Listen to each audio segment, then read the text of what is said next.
días a todos. Empezamos este año con los encuentros con los escritores y es un gran honor y es un gran placer tener con nosotros a Ana María Rodas, quien conversará con la directora del Instituto Cervantes, Teresa Iniesta, y con la profesora Michela Craveri, y naturalmente también conmigo. Quisiera pedirle a Teresa que nos presentara a Ana María Rodas. Pues nada, encantada. Buenas tardes, Ana María. Ana María es escritora y poeta, nacida en Guatemala, y es una figura muy destacada del panorama literario centroamericano. Participó en las luchas en defensa por los derechos civiles y humanos en su país y contra la violencia contra las mujeres. Fue Premio Nacional de Literatura en el 2000. Entre el 2015 y 2016 fue también ministra de Cultura y Deportes, con lo cual estamos ante una mujer francamente polifacética. Sus poemas han sido publicados en antologías en español, en inglés y en alemán. Su primer libro de poemas, Poemas de la Izquierda Erótica, en 1973, es considerado como el claro inicio de la poesía feminista en Guatemala. En 1980, El fin de los mitos y los sueños recibió la mención de honor en el certamen de Juegos Florales de México, Centroamérica y el Caribe. En el 90, en el mismo concurso, le otorgaron el primer premio de poesía y el primer premio de cuento para respectivamente La insurrección de Mariana y Mariana en la Tigrera. En el 2006, Poemas de la Izquierda Erótica ha sido traducido al italiano por Carla Perugini. Muchísimas gracias, Ana María, por estar con nosotros y compartir tu tiempo. Y cedo la palabra ahora, creo que es Michela, que será la primera pregunta para ella. Sí. Muchas gracias, Teresa. Muchas gracias, Ana María, por estar con nosotros. Mira, yo te iba a preguntar qué importancia tuvo para ti el ser nieta de uno de los mayores estudiosos de la literatura maya y traductor del Popol Vuh. Sí, es cierto. Mi abuelo paterno, fue no solamente un gran estudioso, sino que además fue un arqueólogo que trabajó en diversos sitios, en el Petén, en Guatemala, en Huehuetenango. Y en sus últimos años todavía logró alcanzar a trabajar en Tikal. Bueno, los niños ya saben ustedes cómo son, pero se van detrás de los abuelos y tal y todo eso. Y yo iba mucho detrás de mis abuelos porque me llamaba tanto la atención, en el caso de mi abuelo paterno, que él y su esposa y sus hijos vivían y habían nacido en Chichicastenango, y él tenía amigos indígenas, entre ellos los chuchcajaos, los sacerdotes que hacen la costumbre. Y yo me iba con mi abuelo. Yo tenía unos 4 o 5 años y me iba trotando así detrás del abuelo cuando se iba con algún chuchcajao conocido, y subíamos el cerro que se llama de Pascuala Baja. Y ese cerro de Pascuala Baja, llegas arriba, tú que has estado ahí, lo conoces, ahí llegan las personas a hacer rezos, peticiones y agradecimientos ante el Pascuala Baja, el ídolo de piedra, a quien he mencionado algunas veces en poemas que están en... Ya se los mandaré. Y entonces aprendí varias cosas. En primer lugar, aprendí a tenerle un amor increíble a las ropas de los pueblos indígenas. Yo uso huipiles toda mi vida. Los he usado desde muy joven. Incluso cuando reporteaba en el Palacio Nacional, que iba a entrevistar al presidente, a los ministros, etcétera, etcétera. Yo iba con un jean y mi huipil, el huipil del día. Y todo eso lo adquirí y lo absorbí por el amor a los mayas que mi abuelo me dio. Y les puedo decir que en la actualidad puedo celebrar 4 costumbres en el cerro de Pascuala Baja. La costumbre para pedir salud para la familia y los animalitos. La costumbre para agradecer que el año que ha pasado le haya dado salud a la familia y a los animalitos. La costumbre para pedir una buena cosecha, maíz amarillo que solamente se cultiva en el occidente del país, y la costumbre para agradecer la cosecha del año que pasó. Entonces sí, mi vida está muy imbricada con los pueblos primitivos, porque tú conoces los mayas, pero después quieres conocer a los garífuna y quieres conocer a todo el mundo que vive en tu país y que lo hace tan hermoso, realmente. Muchas gracias. Diríamos que prácticamente todo guatemalteco tiene una relación con los mayas, pero no siempre es una relación amigable, ¿no? Muchas veces la relación es una relación de discriminación o de explotación. Mm. ¿Cómo es que se dio el caso tan raro de una persona de la etnia ladina que entra en el mundo? Yo creo que está relacionado con tu infancia, una infancia, yo creo, privilegiada porque estaba llena de plantas, estaba llena de flores, estaba llena de libros. ¿Cuáles fueron los libros que tú recuerdas de tu infancia con mayor afecto? Ah, eso es algo que mi hermano mayor y yo le debemos a mi madre. Mi hermano mayor me llevaba 4 años y entonces yo tenía más o menos 5, entre 4 y 5 años cuando mamá empezó a leernos libros, porque ella era española e hija de españoles. Y entonces recuerdo con mucho, mucho cariño un libro que son las cartas de Cortés. Nos leyó las cartas de Cortés a niños de esa edad en el español del siglo XVI. Bueno, paraba a cada rato y nos decía, aquí donde dice vuesas mercedes, quiere decir esto y esto y esto y esto y esto. Y aquí donde dice S.A. quiere decir su alteza. Así que iba parando, nos iba explicando cómo estaba escrito ese libro. Nos leyó a un montón de los españoles que vinieron con él, nos leyó a ¿cómo se llaman? Sí, a Cristóbal Colón, nos leyó Cristóbal Colón, nos leyó. Y son libros que yo recuerdo con mucho afecto, en primer lugar porque me abrieron la visión al mundo. En segundo lugar, pero con un segundo lugar muy especial, porque nos lo enseñó mi madre. Y en ese tiempo, más o menos cuando yo iba a cumplir entre los 6 y los 7 años, escuché una noche que mi mamá le dijo a mi padre, la niña ya sabe leer. Yo creo que sería bueno que algunos libros los quitáramos de la biblioteca, se los llevaron a la casa de mi abuela. Y se les olvidó que yo me iba todos los fines de semana a la casa de mi abuela. Y entonces, subida en un manzano, empecé a leer los 22 tomos, porque eran 22 tomos que después los lograron empastar de una manera diferente, pero me llevé los 22 tomos de las 1000 noches y una noche y los leí durante varios años, subida en el manzano. Y ahí aprendí mucho de la violencia masculina, porque verdaderamente hay historias sumamente violentas.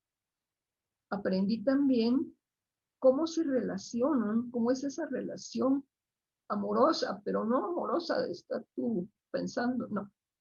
La realidad, el amor físico entre los seres humanos. También me di cuenta un poquito. Me di cuenta, años más tarde me di cuenta que me había dado cuenta. Entonces, los libros que mamá sacó de la casa, porque pensaba que eran demasiado para mí, los fui a leer a la casa de mi abuela. Así que Las 1000 noches y una noche, Shiresada, todo eso es muy, muy hermoso para mí. Son libros muy queridos. Gracias, Ana María. Ana María, sé Sí. que... Ah, perdón, Teresa, ¿querías comentar algo?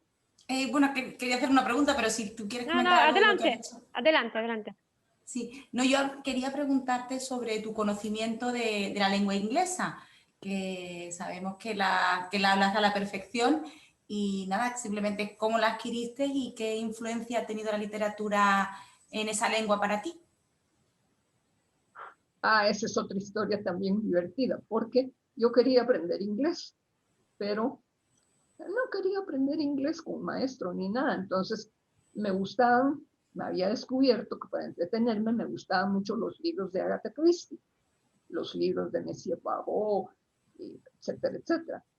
Entonces, me fui a una librería donde vendían libros en inglés y en español y conseguí varios libros de Agatha Christie y con un libro, con un diccionario inglés-español al lado, lo que había escuchado en la radio, canciones en inglés. Entonces, así fui aprendiendo el inglés. Realmente, sí, así conozco bien el inglés.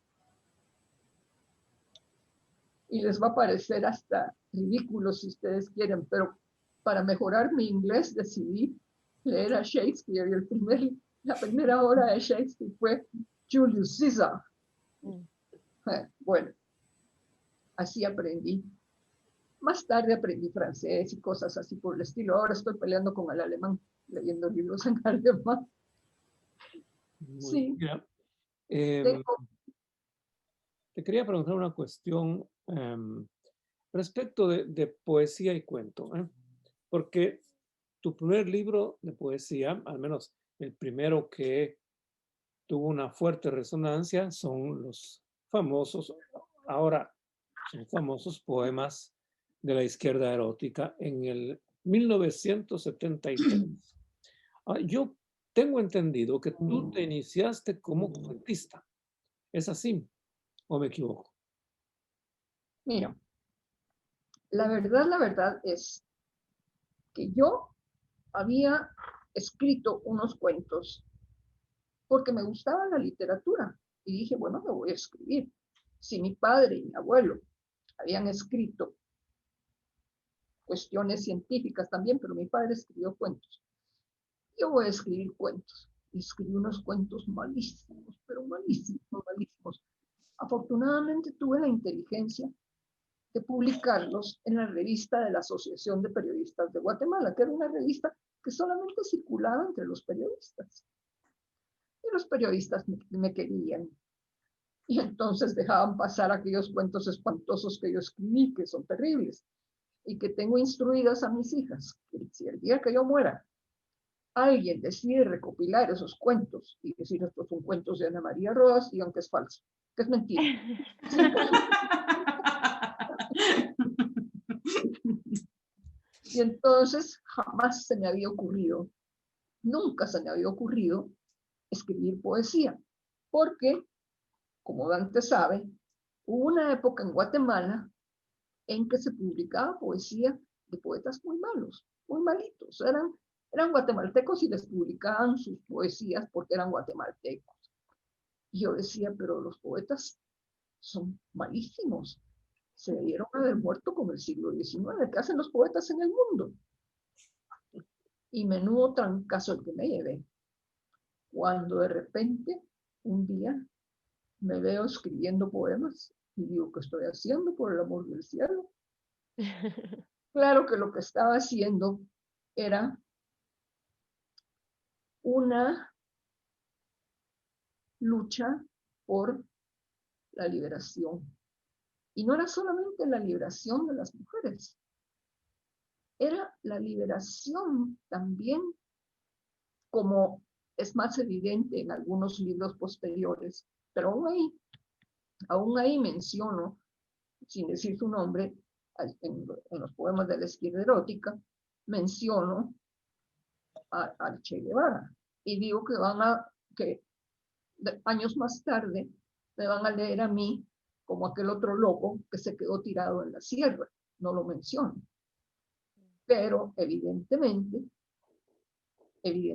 yo estaba pensando ya, porque así es, ver la situación de desigualdad terrible que hay en Guatemala.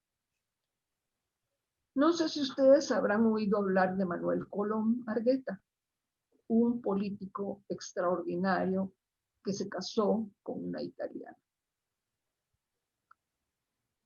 Y Meme y yo habíamos jugado con todos los niños del callejón cuando éramos pequeños.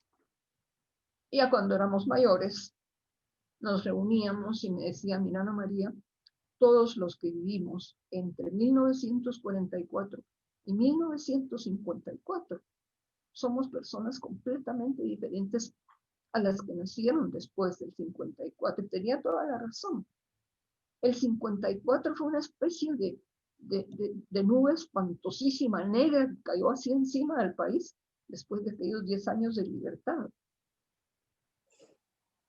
Y de manera que sí estaba yo protestando por la libertad que no teníamos las mujeres y que no teníamos los guatemaltecos.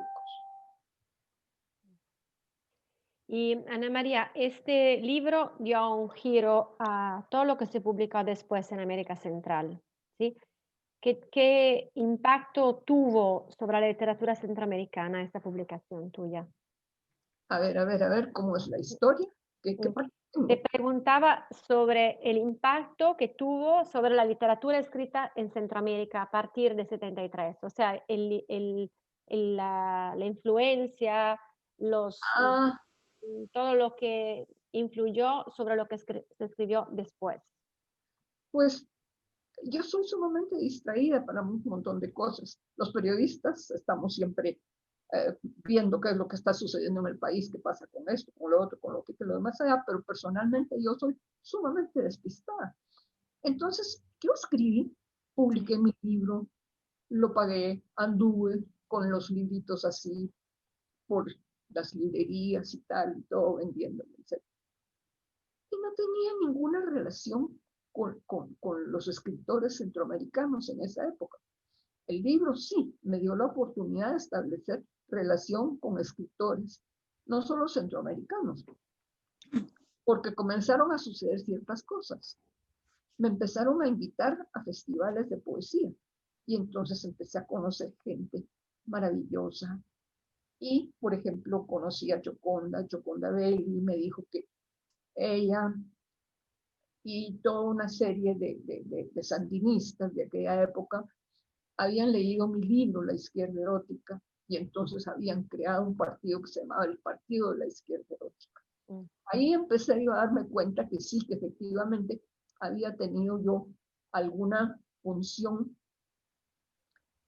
de apertura en la literatura centroamericana. Y quien me lo confirmó un poquito de tiempo más tarde fue Magda Zavala. Magda Zavala, con quien nos reunimos en Honduras, y me dijo, mira Ana María, tú no te has fijado. ¿En qué? Le dije yo, que no me fijo casi nada. ¿Tú no te has fijado que después de lo que tú escribiste, la literatura de las mujeres en América Central cambió? No, le dije, no me he fijado, realmente no.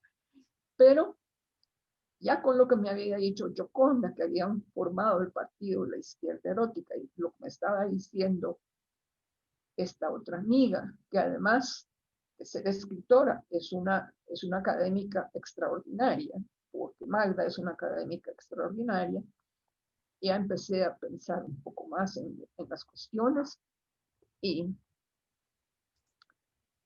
bueno, sí, realmente La Izquierda Erótica fue un libro que abrió puertas. Tengo que reconocerlo. Y Ana María, en relación con lo que estábamos hablando, la la tradición de la literatura femenina en Centroamérica es contrario un poco al lenguaje que aportas tú, que es muy directo, a veces brutal, ¿no? ¿Es necesario, o sea, pensabas que ese tipo de lenguaje era necesario para contar y hablar de lo que estabas hablando tú en tus poemas? Mira, realmente, vamos a ver qué tengo yo por aquí. Bueno, ¿qué vas a decir? ¿Qué vas a decir en el caso de que sientes amor por una persona? Vas a decir, ay, las flores. O tienes, ya no amor, pasión. Y en la pasión está también el deseo. Y vas a decir, ay, quisiera que me trajeras un ramo de flores. No, carajo. Imposible, ¿verdad? Entonces, sí, yo tengo que agradecerle mucho a mi familia que me haya ayudado a adentrarme en el lenguaje y todo lo demás y saber cuándo tienes que usar un determinado lenguaje. Y para ser muy, muy franca, los poemas de la izquierda erótica son unos poemas que surgieron porque el hombre con quien yo estaba casada en ese tiempo me fue infiel. Y entonces dije yo, me fue infiel. Bueno, pues me voy a quejar. Bueno, no lo supuse, ¿verdad? Simplemente aparecieron los poemas. Y entonces me di cuenta cuán disgustada estaba y cuánto ese disgusto era un disgusto para todas las mujeres. No era una cosa solo para mí. Y hubo una reacción importante. Yo me encontraba con las mujeres en la calle después que yo había salido a vender mis libritos y me decían, mire, yo hubiera querido escribir ese libro. Bueno, yo dije, les llegó, magnífico. Y un domingo estaba con mis hijas en una piscina en el puerto de San José. Estaba soleándome y en eso sale así un muchacho muy guapo, así, sale del agua como si fuera algún animal marino maravilloso, ¿verdad? Y me dice, usted escribió la izquierda erótica. Dije yo, sí, le dije, echándole punta a los hombres. Y se fue. Porque él pensaba que ya tenía ahí una conquista.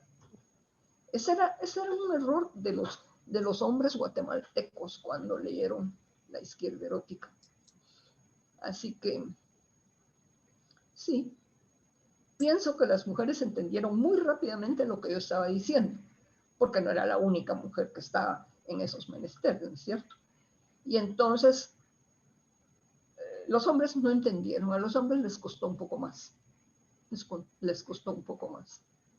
Yo quisiera recordarte, Ana María, una figura que es más o menos, escribe poesía o escribió poesía casi al mismo tiempo que tú y también tuvo una importancia cívica como la tuviste tú y es Luz Méndez de la Vega, que es mucho menos, Sí. mucho conocida, ¿no? Pero, Por supuesto que tenemos mucho que hablar de Luz Méndez de la Vega.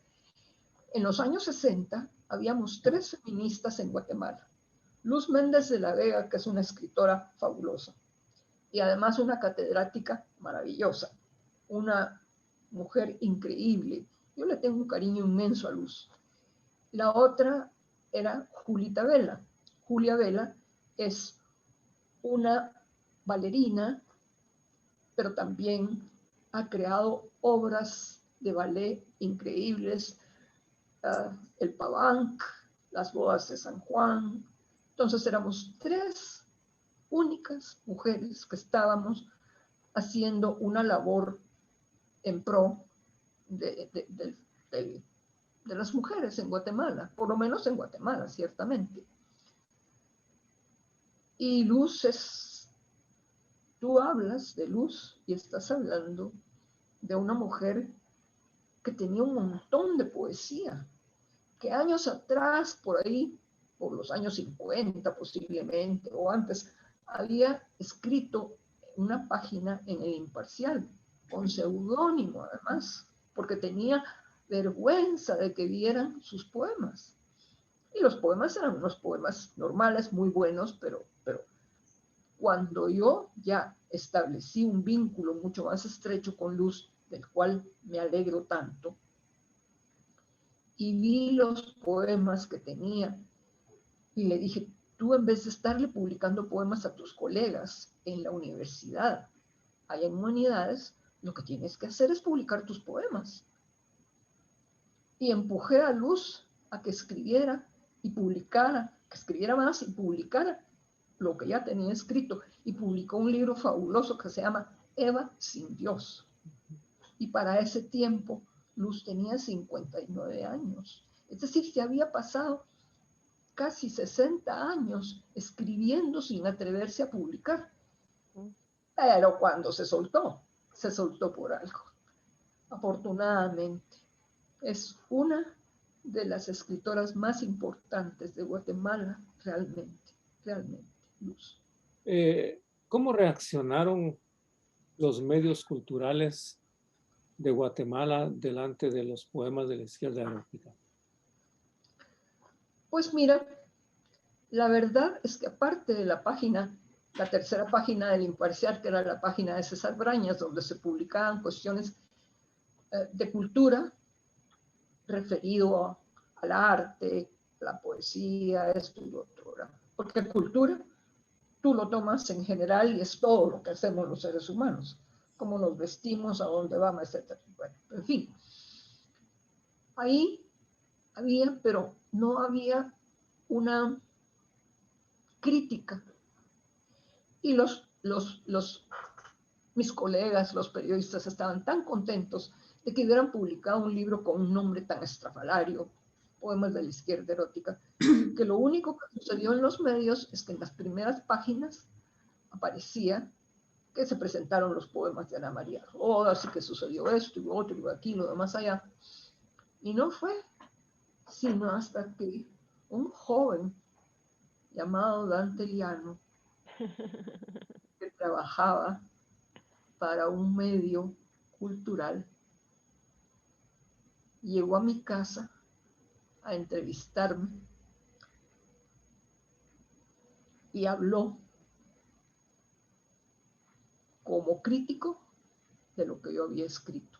La primera crítica que se hizo sobre mi obra la hizo Dante. Pues sí, es verdad. No puedo negarlo, pero te quisiera preguntar también si tuviste alguna persecución, alguna molestia por causa de esas poesías. No. Yo no sé. Hablaron pestes y horrores, pero yo no le presté atención a esas cosas. Imagínense si yo le prestara atención a esas cosas donde estuviéramos. Ana María, ¿y el adjetivo de izquierda erótica se puede ser izquierda no erótica? Pues, por supuesto que hay izquierda no erótica. Sin ir más lejos están los movimientos guerrilleros del siglo pasado en Guatemala, que no eran unos movimientos eróticos, sino eran para liberar al pueblo. Pero en el momento en que yo publiqué la izquierda erótica, ponerle la izquierda era decirles de una vez, miren, esto es una sublevación. Si lo entendieron o no lo entendieron, no sé. Yo creo que ahora sí ya se entiende. Pero en aquel tiempo no. En aquel tiempo no. Dijeron que, entre todas las cosas que dijeron que era un truco mío para que el libro se vendiera. La verdad es que el libro se hubiera vendido de todas formas porque las mujeres, cuando se hubieran enterado de lo que estaba escrito, lo habrían comprado. Sí. Esa es la razón por la cual le puse erótica, porque era una sublevación. Y solo se en 1900, la derecha aplana. Perdón, Ana María. En 1984 publicaste otro libro que me parece muy importante, que se llama El fin de los mitos y los sueños. Yo diría que Sí. tienes títulos muy acertados y muy ingeniosos, ¿no? Ahora, este es del 84, ¿m? Que la fecha es importante, y más que un título, pareciera una constatación. Se acabaron los mitos y los sueños. ¿Es así o me equivoco? Sucedió que después de los años 60, los Flower Children, bueno, la sublevación de los estudiantes en Francia, etcétera, todos los movimientos mundiales por la paz y por la libertad, etcétera, etcétera, vino la Guerra Fría. Y la Guerra Fría, buen cuidado tuvieron la Unión Soviética y los Estados Unidos y sus aliados de no disputarla en sus terrenos, sino que decidieron irse a terrenos diferentes. Entonces, Guatemala, tan pequeña, tan desvalida, fue un lugar donde se luchó parte de esa Guerra Fría. Y en el año 80 fue un año que yo sufrí muchísimo, porque mis amistades muy queridas salieron de Guatemala, porque ya no aguantaban la violencia espantosa que había contra las personas que pensaban. 1980 fue un año muy duro para mí. Fue el año en que me quedé prácticamente sin amigos del mundo literario, del mundo académico. Claro, los muchachos, mis colegas periodistas, nos teníamos que quedar en Guatemala. Teníamos que reportar si se podía algo de lo que estaba sucediendo en Guatemala. Y entonces fue un año tan doloroso que fue el año en el que yo escribí este libro que ya ni siquiera se puede saber cómo era. Porque mis libros me han acompañado a un montón de lugares y ya están en muy mal estado. Pero El fin de los mitos y los sueños sí es un poemario que carga mucho sobre el dolor de perder las amistades que afortunadamente se salvaron, se fueron de Guatemala. Recuerdo que en 1979 me habían invitado a la Embajada de Francia para ir a Francia y encontré en la calle a Luis Eduardo Rivera, uno de los miembros del grupo donde yo crecí, literariamente hablando. Él había llegado el día anterior y yo había llegado el día anterior. Y por primera vez, desde que nos habíamos reunido como grupo, éramos 6 personas las que crecimos literariamente juntos en los años 70, al principio. Me encontré y fue la primera vez ese año 79 que pudimos hablar de nuestros problemas personales, por qué estábamos así, por qué me había divorciado, por qué estaba él en Francia, etcétera, etcétera, etcétera. Y esa desbandada fue sumamente dolorosa y esa es la razón por la cual yo publiqué El fin de los mitos y los sueños. Pero como yo soy sumamente, bueno, yo soy una hormiga guerrera, les voy a leer un poemita, el último, que dice: Absoluta, subió a los infiernos y está sentada a la diestra de sí misma. Tiene en la mano empuñada una pluma y no sonríe ni espera la resurrección de un muerto.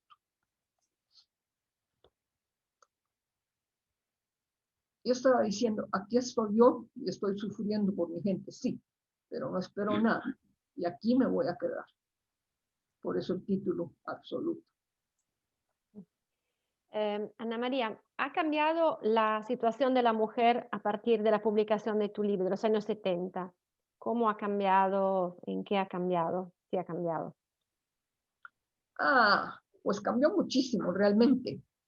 Cambió muchísimo.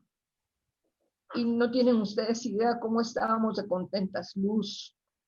Ah, eh, Todas las mujeres que se fueron sumando al movimiento feminista, etcétera, etcétera, porque surgieron grupos con nombres específicos. Y entonces nos dijimos, miren, ya no tenemos que hacer grandes cosas, ahora sí ya nos podemos dedicar con gusto y pasión a lo que nos llama la atención a nosotras, y ya no tenemos que estar dándole fuego a las mujeres, porque las mujeres tienen su propio fuego, y había un montón de entidades en Guatemala que defendían muchas cuestiones que se defienden todavía en el mundo, no solamente en Guatemala. El problema que veo yo, y es algo de lo que voy a hablar por primera vez, es que el mundo actual, olvidémonos de la pandemia, el mundo actual está manejado por la cuestión económica. Hay un capitalismo que lo único que le interesa, evidentemente, es hacer dinero. Y han convencido a los jóvenes, empezando con los millennials, no, empezaron con los 80 con los yuppies, y han convencido a los jóvenes de que lo máximo en este mundo es tener ropa nueva, el mejor celular, el carro más nuevo, etcétera, etcétera, etcétera. Y las mujeres han caído en esa trampa. Y vuelves a ver, tú entras a Twitter, a las páginas de Twitter de Guatemala o de cualquier país del mundo, y te encuentran con un montón de mujeres que sí, que están decididas a cualquier cosa con tal de verse guapas, bien. Y yo digo, bueno, pero esta lucha hay que seguirla. Y quienes la están siguiendo, porque la están siguiendo porque nietas, tenemos nietas, que no son nietas realmente, ¿verdad? Pero que sí, que están otra vez empezando a darle vuelta a la noria esta de llegar con las mujeres y decirles, miren, magnífico, usen la ropa que les dé la gana, pero recuérdense que la única independencia real es la independencia económica. Tú tienes independencia económica, nadie te puede decir qué te vas a poner, a qué hora vas a salir, cómo te vas a acostar. Así que es lo que yo siento en estos días. Ana María, la mayor parte de quienes te están escuchando son mujeres, son estudiantes, mujeres. Ajá. Entonces, al cabo de todas estas luchas, al cabo de la rabia, al cabo del dolor, te voy a hacer una pregunta retórica. ¿Vale la pena para una mujer hacer toda esa lucha, hacer una vida de lucha, ¿no? Para ser independiente y para ser sí misma? ¿Vale la pena hacer esa? Por supuesto, por supuesto, si eso es la diferencia entre estar vivo y creer que se está vivo cuando se está muriendo en vida. Exactamente. Uno está vivo cuando uno es dueño de sí mismo, cuando uno puede ver el cielo, los árboles, los pájaros, lo que le dé la gana, y si quiere se acuesta a dormir o se pone a leer o se pone a escribir o hace lo que le dé la gana, pero tiene que hacer un trabajo productivo. Es que la humanidad no solo somos individuos que compran, no, somos seres humanos y hay que recuperar esa humanidad. En el caso mío, de todos, ¿verdad? Hombres y mujeres, pero especialmente mujeres. Tuve 3 hijas mujeres, de mis nietos, 6 son mujeres, y son verdaderamente diferentes a sus compañeras. Mis hijas fueron diferentes a sus compañeras y mis nietas en la actualidad son muy diferentes a sus compañeras, pero por la sencilla razón de que iban a mi casa o venían a esta casa donde estoy viviendo ahora y me decían, mire, léanos, explíquenos, cuéntenos. Entonces tú ves la diferencia que hay entre una mujer que está consciente de sus problemas como mujer y una mujer que no está consciente de nada, sino que está feliz comprando cosas. ¿Alguna otra pregunta, Teresa, Miquela? Pues de Me- este colofón me costaría cambiar el asunto, la verdad. Bueno, Lo estoy viendo. mira, Añado que entiendo perfectamente, no es que merezca o no merezca la pena la lucha, es que si se vive se lucha, no se me ocurre que se pueda vivir de otra manera. pues mira, no te sabría decir. Imagínate, tengo 83 años. Pienso vivir unos 10 más porque tengo muchas cosas que hacer. Y al principio de la pandemia dije, esa enfermedad no me va a dar a mí. Ciertamente me cuido, pero no me va a dar, porque no me va a dar. Y sé perfectamente que voy a vivir más años porque voy a escribir lo que todavía tengo que escribir. Entonces, estás hablando con una escritora que está muy dedicada en estos últimos años a la escritura. Tengo 2 libros de poemas, 2 libros de cuentos sin publicar y tengo un libro que me está costando mucho escribir. Se llama Los Anisillos de Guatemala.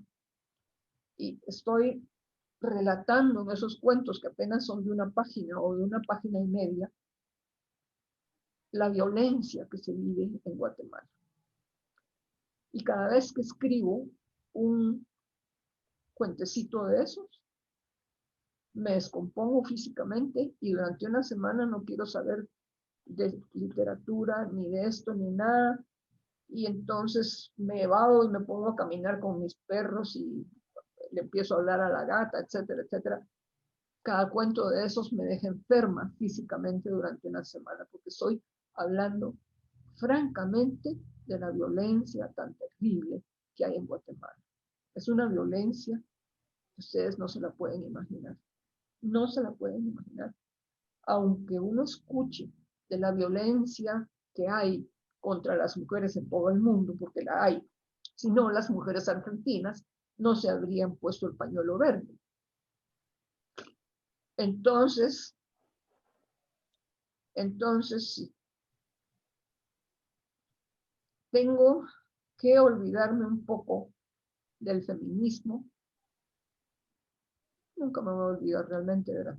Eso es una mentira. Pero tengo que pensar en los libros que tengo a medio camino y que quiero terminar. Espero que este año finalmente las mujeres del pensativo publiquen un libro mío de cuentos que se llama Antigua para principiantes. Tiene el título de uno de los cuentos. Y bueno, es lo que les puedo decir yo de lo que me está pasando a mí en estos días, de cómo reacciono ante lo que sucede afuera. Y ahí hice una buena división entre la periodista que tiene que reaccionar a lo que está sucediendo afuera y que va a denunciar en su página de Facebook, donde no pongo fotos de amigos ni nada, sino que lo que pongo en mi página de Facebook es lo que sucede en Guatemala y lo que sucede en el mundo. Y es extraño porque sí me leen en Guatemala, pero además me leen en México. Esa página de Facebook la leen en México, algunas personas en Estados Unidos, en algunos lugares de América Central, en el Brasil, en Argentina, y tengo un lector hasta en Bulgaria. Con eso se los digo. Entonces, sí, mis pleitos los peleo en mi página de Facebook o en Twitter, a donde me meto a veces de repente con 2 o 3 frases y se acabó. Pero sí, tengo que dedicarme y siento que me lo debo a mí misma y me lo voy a dar el publicar lo que he estado escribiendo durante los últimos 6 años y que no ha salido a luz. Y que espero que no se tarde tanto como el libro, aquel que me entregaron en el año 2017 y que tendrían que habérmelo dado en 2001. Yo quiero ver mis libros publicados. Ana María, yo te quería preguntar si has estado en Italia, si conoces la literatura italiana, si tienes algún autor que has leído que te gusta más. Pues, mira, de los italianos, empecé con algunos italianos que mamá sacó de la casa cuando yo era niña, pero es que tú no puedes decir fulano, sultano, mengana, perencejo, si es que Italia es una riqueza absoluta en literatura. Entonces, se van a reír ahora de mí. ¿Cómo creen que aprendí a leer italiano? Leyendo a Don Camillo, de Giovanni Guareschi, libros de hace 5.000 años, pero leyendo a Don Camillo en italiano, aprendí a leer en italiano. Es muy importante. La literatura italiana es una literatura esencial en la literatura europea. Y la literatura europea es esencial también en muchos aspectos para la literatura latinoamericana. Hablábamos hace un rato de los autores en idioma inglés. Por ejemplo, está Joyce, ¿verdad? En Estados Unidos está Faulkner. Bueno, podría pasarme varios días recitándoles los nombres de mis autores favoritos en italiano, en inglés, en francés. Pero sí, hay que reconocer que Italia le ha dado al mundo desde la época romana, libros que yo leí también entreverados con Las 1000 noches y una noche, las historias de los personajes romanos, en fin. Yo me podría pasar toda la mañana, si ustedes quieren, hablando de esas cosas y los iba a aburrir terriblemente, terriblemente. Pues, Ana María, muchas gracias por haber accedido a conversar con nosotros. Muchas gracias por este rato tan agradable que nos has dedicado. Es un honor para nosotros. Quisiera agradecerte mucho tu participación. Quiero agradecer también al Instituto Cervantes, en la persona de su directora, Teresa Iniesta, y la participación también de Michela Craveri por la Cátedra de Lengua y Literatura Española e Hispanoamericana de la Universidad Católica. Muchas gracias a todas y muy buenas tardes. Muchas gracias. Igualmente a Muchas ustedes. gracias.